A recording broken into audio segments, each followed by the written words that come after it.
David Lipton praised the efforts of Chinese authorities in taking crucial and welcome measures to deal with China's debt issues and housing price boom.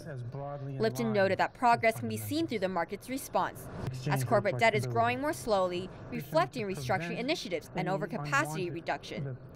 He also observed that China's housing price boom has slowly been contained, with excess inventory having been reduced.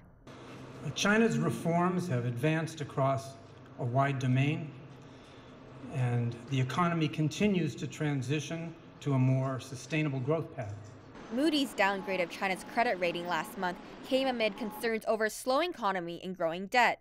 China has been using a massive debt-fueled fund to build its infrastructure, and its dependency on borrowing has raised concerns. Mr. Lipton, according to the Global Financial Stability Report that was released in April, although slowing down, the China's debt is still rising, and this has raised many concerns. And as you mentioned just now, authorities have introduced more measures and tools to mitigate these risks. Can you elaborate a bit more on how you view the efforts? Has it been effective? Thank you.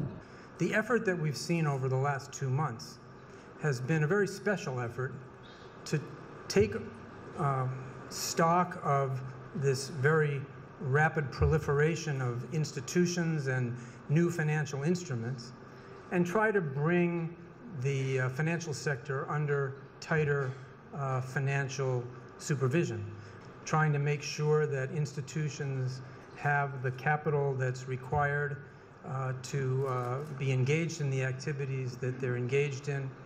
And this has led to, we think, a very welcome tightening of financial conditions in that in the sector.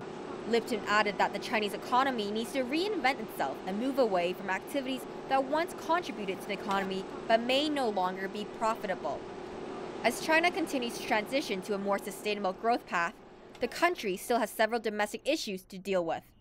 Chinese economist Wang Jun echoed Lipton's comments, noting that healthy growth in China will be good news for the world at large.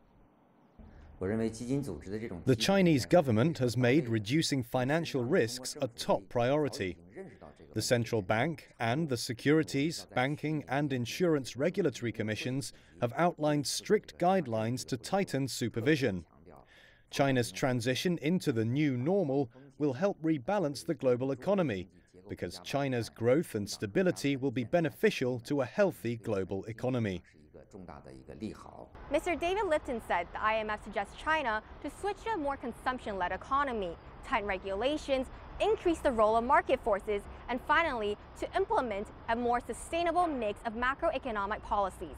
Grace Zhou, CGTN, Beijing.